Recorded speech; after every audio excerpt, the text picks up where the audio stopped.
Would you believe me if I said that I see people every day in my practice who actually are coming in already burnt out by functional medicine? It's true. I see so many individuals who, by the time they find me and the lowdown in my work, they've probably been to 3, 4, sometimes even 5 different providers. Sometimes maybe in more of the conventional space, sometimes maybe in more of the alternative or functional health space.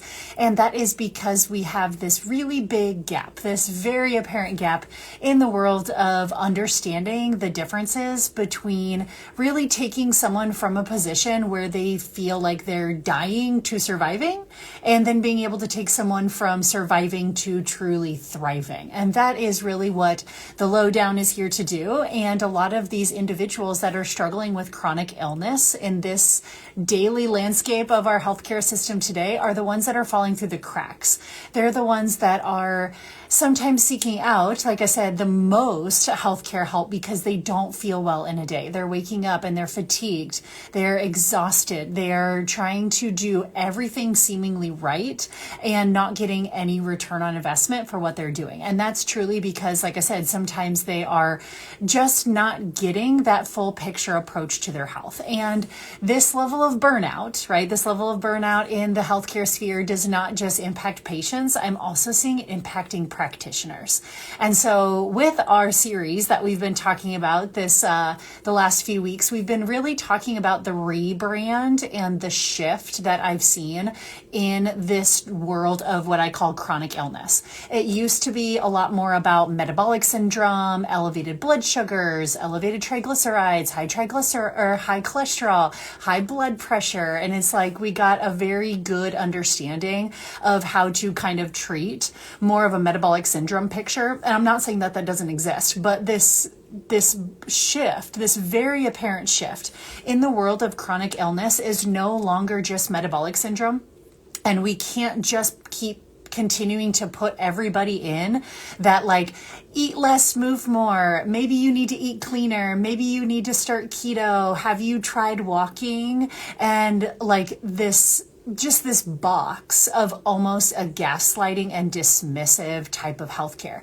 Because the real reason that we're seeing more chronic illness now is not necessarily because of those types of reasons of metabolic syndrome, but what we're seeing is this huge shift in nervous system dysregulation, chronic immune dysfunction, gut imbalances, undiagnosed toxicity concerns, as well as this big and scary thing called mitochondrial dysfunction, right? Which is just a really fancy way of saying that our body doesn't use our energy sources well. And so then it gets misdiagnosed as chronic fatigue syndrome when really we have a mitochondrial issue on our hands, right? And so I say all of this because the series that I've been leading you guys down is really, number one, making this shift more apparent to everybody, both patients and providers alike. It's like, is everybody else seeing this? Is everybody else seeing this major shift and major rebrand in the chronic illness realm? And because of that, we also need access to better labs for these people. We need access to a better clinical toolbox for these individuals, because I've also seen not only many, many patients in this field and that feel like they've been dismissed and kind of falling through the cracks dealing with their chronic illness concerns, but also I've talked to a lot of fellow practitioners and providers that honestly are feeling a lot of imposter syndrome. They're feeling a lot of vulnerability because a lot of the things that they were trained on aren't working anymore. And the interventions, whether they were nutritional interventions, medication interventions, protocol interventions, testing interventions that they used to lean on so heavily and would get their patients really great success, they aren't cutting it anymore for this big shift that we're seeing in chronic illness. And that's really what I want to use my platform for today. Today's Learn with Flo episode is definitely speaking to and talking to my fellow practitioners out there, whether you are in the healthcare space, like a functional healthcare space, or you are in some sort of healthcare adjacent field. This conversation is going to be for you. I think even as a patient in this space, you might resonate with this conversation as well. Just being able to put yourself into the seat of a practitioner who, like I said, means well, has very good intentions, has a very caring heart for what they do, but also their clinical toolbox is kind of running dry. And that's probably because the system of healthcare that they were trained in, it doesn't work anymore, right? We can't just throw Band-Aid solutions. We can't just throw elimination diets. We can't just throw SIBO protocols and all of these like functional medicine kind of cookie cutter things at individuals anymore, because it's just not going to cut it. So for all of my practitioners out there, if you have kind of felt like, and we can talk honestly, right? It's all about being open and honest with our communication, because then we can obviously help each other and support each other. I see so many smart, very well-trained, very big-hearted healthcare professionals and providers that are showing up, like I said, with a toolbox that used to work and now it doesn't work. And they're seeing more complex cases. We're seeing more sensitive clients. We're seeing more mystery symptom type clients. And if that feels like you, if you're a practitioner that's kind of starting to question everything that you thought that you knew, maybe one who's feeling some of that imposter syndrome kind of creeping in because, like I said, the things that you used to go to a lot don't seem to work anymore. This is just about evolving. And so I want to really make sure that other fellow practitioners feel just as confident working with this big wave that we're starting to see of chronic immune dysfunction, because we're not just like missing the mark here, people. We're reinforcing a whole system that is actually making people more sick.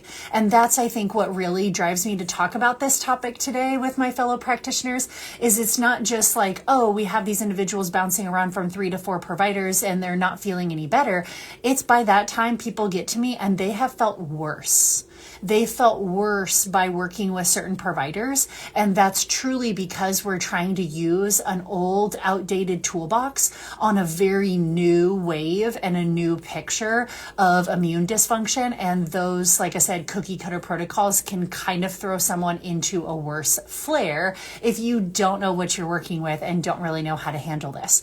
So let's really just talk about first, like I said, the rise of individuals being kind of burned by the functional healthcare experience. And it used to be, I think, that a lot of people thought that more of your functional medicine, alternative medicine was kind of this like desperation, last stop on the train for individuals. And, you know, they feel like their conventional medicine providers have done everything that they can for them. And they're kind of in this like desperate and frantic state. And I think that used to be the case. Now we see a lot of individuals who are actually seeking out more of a functional medicine perspective first and foremost, because they either don't want to just treat it and manage it with pharmaceutical medications. They don't want the rigmarole of just spot treatments of elimination diets and all of that type of stuff. But what we're also seeing then in this wave of kind of functional medicine being a very common landing spot for a lot of these people, I want to kind of paint you a picture a little bit, okay, of individuals. And what we're starting to really see is, like I said, individuals that are coming into a very vulnerable environment, especially if they've had chronic gut health concerns, mystery symptoms that are very unnerving and very unsettling for them because they feel out of control in their body. They feel like their body is kind of foreign to them and they're really disassociating from a lot of that. And I just can't tell you how many people I see on a day-to-day basis where it's not just some annoying symptoms. Oh, I think things are hormonal. Like they are either struggling to get out of bed, they're struggling to hold a job, they're saying no to social commitments, they're saying no to travel. Like these types of, like I said, chronic illness patterns are not just a little supplement tweak or a little like cookie cutter protocol. And I've just seen so many people that have come to me and they're like, oh, this functional provider, they put me on this like low FODMAP diet, this low AIP diet, this low histamine diet. I'm like, cool. What was the exit strategy? Like, what was the whole point? Like, what's their goal to reintroduce those foods? And it's like, well, they didn't. That wasn't a conversation. I'm like, okay, so an elimination diet is not a treatment plan. We can't use that anymore as our treatment plan. Or someone who came to me today, she's literally been treated for small intestinal bacterial overgrowth about 3 times. Okay, that shouldn't happen. Because if that is happening and it keeps relapsing, then we're missing the bigger picture. Why, right? So we can't just be putting people on these protocols and these kill treatments and expecting them to get better, because she came to me very much worse after all 3 of those treatments, right? Or we talk about the individuals who were doing all this testing and they get put on all these adrenal supplements and they get put on all these gut supplements, all these detox kits. And it's like they're exhausted physically, emotionally, financially, and the truth is, a lot of people don't need all of these interventions. What they need is someone that understands the human body, and they need someone that understands the proper order of operations. This is about smart sequencing here. Okay, we cannot come in with the same toolbox of somebody that isn't in a state of chronic immune dysfunction and chronic gut dysbiosis and autoimmune patterns and mitochondrial dysfunction. Like you cannot come in with the same treatments, because you will make somebody worse. So for my fellow practitioners out there that are kind of like maybe following along, they're like, oh my gosh, I am doing that. I think I'm sequencing out of the wrong order of operations. And this is so important. And this is something that I hit on really, really hard in my holistic medicine mentorship program, where I train fellow practitioners to understand and have a wider clinical toolbox to be able to take on some of these complex cases. So some of the biggest mistakes that I think that I'm seeing when it comes to especially this world of kind of like functional care and the new wave of chronic illness is, number one, we're trying to go after gut health first. And these are the situations where it's like, it seems all like big and sexy, right? It's like, we want to jump straight into like, ooh, I'm going to kill the bad guys. There's pathogens in there. Maybe you have like latent E. coli infection. You have underlying Epstein-Barr virus. You have chronic Lyme, and they're going to hit you with like more antimicrobials, more biofilm disruptors, more binders. And I am telling you right now, if you have a patient that has chronic immune dysfunction, nervous system dysregulation, their terrain, the foundational terrain of their body is already on fire. And so if you want to start there, you are going to absolutely throw someone into a flare. They are going to crash. Their immune system is going to spiral. You're going to think that it's just a Herxheimer reaction, right? More of those die-off symptoms. And a lot of times people are told in those situations when they feel worse and when they flare, they're like, oh, that means it's working. Just push through that. Hell no. That is a chronic inflammation response that you just sent that person's body into. They are not getting better by pushing through that experience. That is actually clinical missequencing. Like we went out of order of operation. We skipped steps. If that is the experience that we're getting from either our functional medicine space or us as a clinician, if that's the patient outcome that we're getting, then there was some sort of clinical missequence. And sometimes, like I said, you don't know exactly how the body's going to respond, but I think it's really important for us to recognize, like, you cannot start there first. You can't start with these remove protocols. You can't start with these like killing of the bad guys and killing of the pathogens, because you're just going out of order of operations there. I think the second most common mistake that I see in this space as well too is like the hormone sequencing. I will say a lot of individuals that come in with immune dysfunction, autoimmune patterns, chronic fatigue, mitochondrial dysfunction, like they've probably been in a bad way for a while. And so because of that, they probably are going to present on lab testing as a hormonal collapse picture. You might see low cortisol. You might see poor thyroid function. You might see low progesterone, low estrogen, low testosterone, low DHEA, right? You're gonna see this kind of like downstream hormone collapse picture. But what we don't want to do with that picture is put more hormones into the system. I can't tell you how many practitioners and providers I see do that and call themselves like functional medicine. I'm like, hell no. All you did is shove more hormones into a system that's already overwhelmed and already depleted. So a lot of times what happens is these individuals, they come back and they feel worse, right? They have more skin issues. Maybe they're gaining weight. They have more breast tenderness. They have more fatigue. And then of course the patient is going to internalize that and think like, oh, I guess like hormone replacement, I guess it just doesn't work for me, or I guess I'm just like broken, because then they come back to you as the practitioner, tell you that they don't feel well, and 9 times out of 10, that practitioner is just going to increase their dose. Or they put them on another medication to try to mitigate the side effects of the hormones. And they're like, oh, I'm sorry you're having more acne. Here's some spirolactone because you got acne from the testosterone and the DHEA that I gave you. I'm like, stop. What are we doing? Like, we can't just be throwing like more prescriptions, more hormones at the side effects when obviously their body was telling you like, not right now. Right? You have bigger fish to fry than shoving the system with more hormones in that type of scenario. So that's where it's like, in reality, what happened is we completely bypassed the biology that their body was really begging for. So mistake number 1 is we try to kind of like come in and kill first and remove with either like antibiotics and antimicrobials and biofilms and binders, or we try to shove the system with like more hormones. And even though it might look like on paper, like that would help their picture, you can't throw more hormones into a picture that's not even detoxing the hormones that it is doing well. And then the third most common mistake, which we'll kind of talk about this a little bit deeper dive next as well too, but more often than not, we try to push detoxification in the totally wrong order of operations. Okay. There is a very strategic order in which you can actually detox somebody. Our body intentionally stores toxins in a fat soluble state. We don't like it.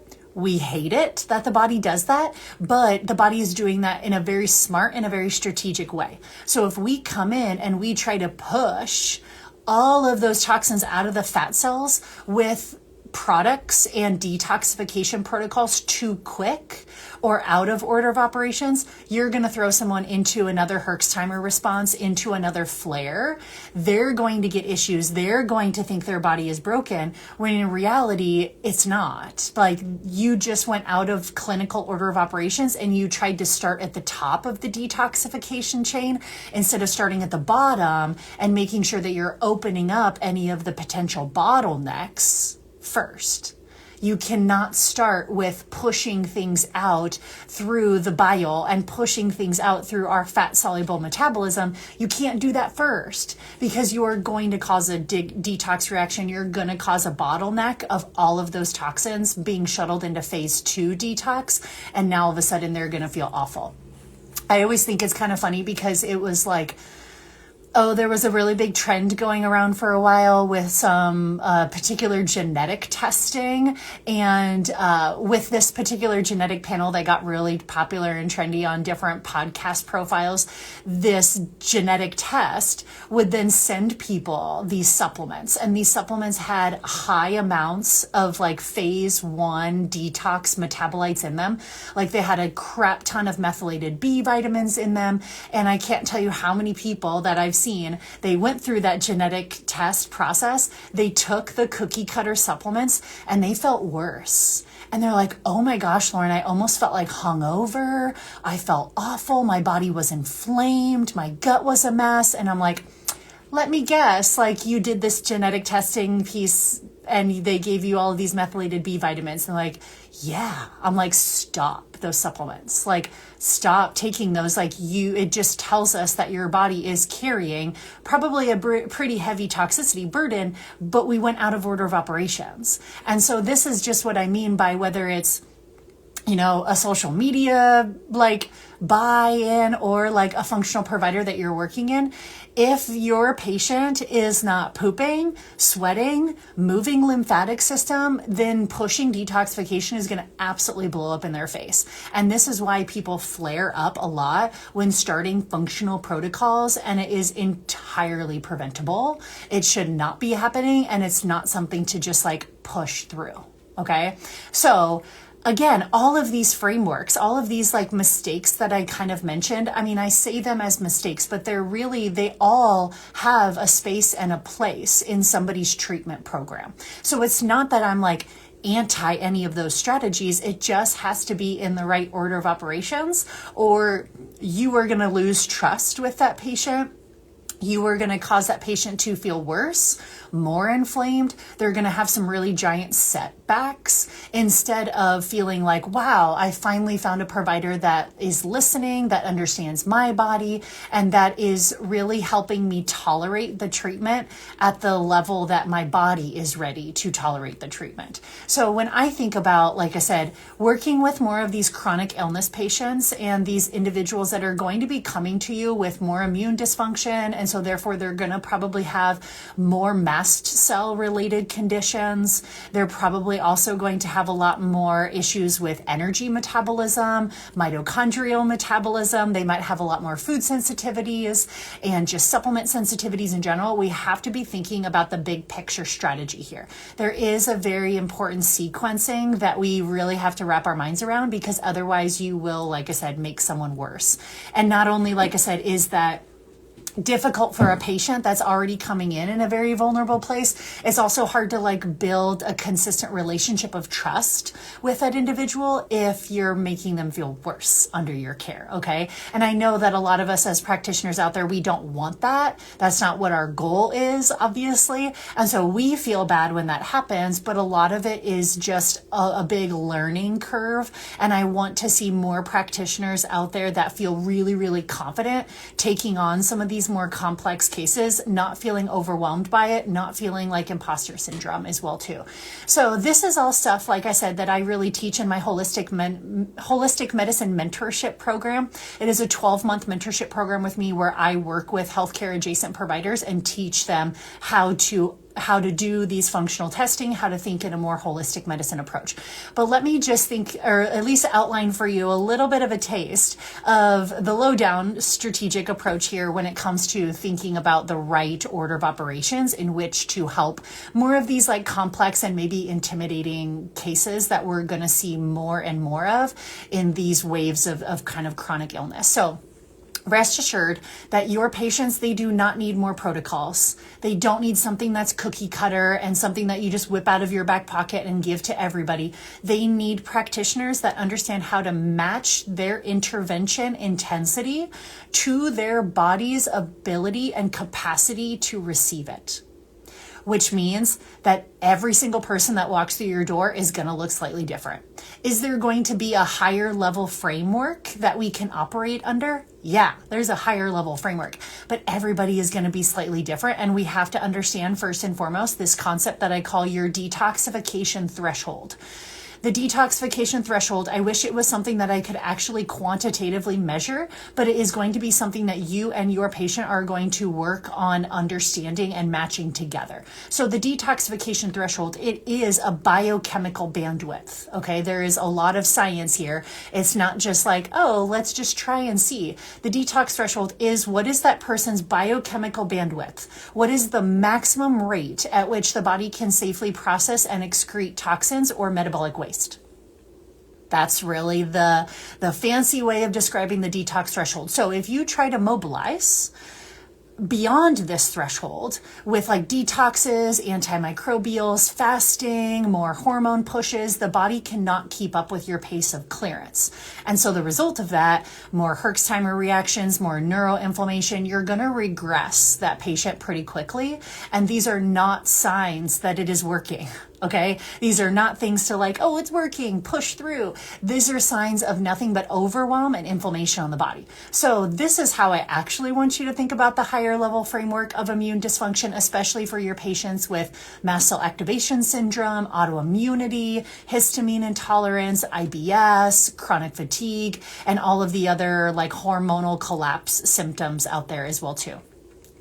So step number one, like I said, high level overview, because I dive into all of the specifics of this within my holistic medicine mentorship program that you can absolutely sign up for. But step number one is we have to think about terrain, safety, and regulation first. Okay. We cannot start firing missiles here at a body that already feels like unsafe and unprotected. So we have to think about all of our foundations first: regulated circadian rhythm, balanced blood sugar, sufficient nutrient intake, nervous system regulation practices, all of these things that are going to go back to, first and foremost, we have to provide the body with an energy surplus. there has to be enough for that person just to like thrive. And then there needs to be a buffer for healing. Okay. So it can't be done from a place of depletion already. If someone is like severely under consuming, severely over exercising, high amounts of stress, poor bowel motility, like all of those types of things, you're going to create a big bottleneck issue if you don't first go back to the foundations and create this energy surplus that's needed to really detox and repair. Second phase, then we got to get these exit strategies moving. Okay. So we have to think from the bottom up. You can't start from the top down here. So bottom up means, do we have daily bowel movements? Are we adequately hydrated? Are we moving our lymphatic system on a daily basis? This is also where I would bring in our gut testing as well too, because I want to see stool markers like beta-glucuronidase, calprotectin, secretory IgA, their dysbiosis markers. I want to see their overall immune system markers and any sort of like target inflammation too.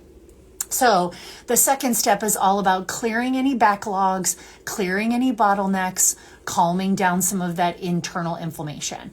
Before then, step 3 can even be thinking about like detoxification, kill phases, all of those types of things. Like then we can maybe think about like phase 2 and phase 3 detoxification, or futuristic thought processes about like adding more hormones into the situation. So then maybe we're getting into some of the deeper detoxification tools, thinking about like bile flow, thinking about mobilizing fat soluble toxins, thinking about those like hormone pathways and supporting those hormones. Maybe now, by the time we get to like step 3 of the process, we might be ready to bring in some baby dose of some bioidentical hormones, but that's not happening on step 1, day 1, because their body's not even ready to manage that. And we know too that hormones are not the root cause, right? Hormones are just a reflection of downstream dysfunction. Like this is how the model works, okay? This is how we create a systemic framework in which we can work within it and customize it for each person, but we don't get our patients flaring. They don't have all of these detoxification responses. They feel safe. They feel like they're in good hands. Their body starts responding again. Okay. And that's what we want to really be able to do from the inside out for a lot of these people that maybe haven't had the trust in their body in that way or shape or form in quite some time. So if this, like I said, conversation is even, like I said, remotely interesting to you, if you are a fellow healthcare professional or a healthcare adjacent professional, you can definitely head over to my, main bio page on Instagram. It will take you to my website where you can check out my mentorship program there. It's a 12-month mentorship program where I really take you under my wing and teach you all of the ins and outs of adding appropriate holistic medicine methods and practices to your overall clinician toolbox and be able to feel more comfortable and confident working with this up and coming wave of our chronic illness patterns for sure. So check that out on my website if you're interested. Send it to a friend you feel like would be a really great fit for it. And we will catch you guys all next week for another episode of Learn with Love.